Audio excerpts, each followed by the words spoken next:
আসসালামু আলাইকুম। আজকে আপনাদের সাথে শেয়ার করব সুরমা শুটকি মাছের ভুনার রেসিপি। মাছটিকে টুকরো করে কেটে পুঁতার সাহায্যে টুকরোগুলোকে ছেঁচে নরম করে নিচ্ছি। এরপর একটি কড়াইতে ছেঁচা মাছগুলো দিয়ে পরিমাণ মতো পানি দিয়ে সিদ্ধ বসালাম। পানি শুকিয়ে আসলে শুটকি মাছটিকে নামিয়ে রাখবো।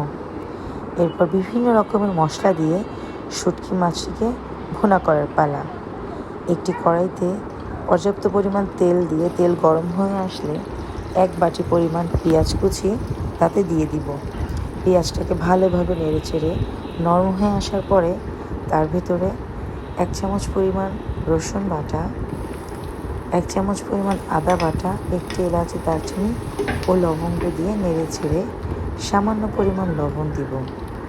মাছটিতে লবণ বেশি, তাই লবণ পরিমাণ মতো দিবেন। সামান্য পরিমাণ পানিও দিয়ে দিলাম। এরপর গুঁড়া মশলা দিয়ে দেওয়ার পালা।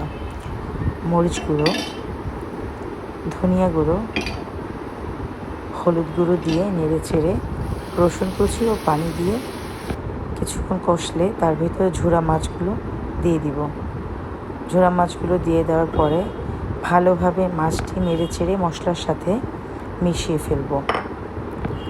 মশলার মাছের ভিতরে ভালোভাবে ঢুকে গেলে তার ভিতরে আস্তে আস্তে কাঁচামরিচ না দিয়ে কাঁচামরিচগুলোকে টুকরো করে দিয়ে দিলে ঝালটা বেশি বের হয়, তাই কাঁচামরিচগুলো টুকরো করে দিয়ে দিবেন।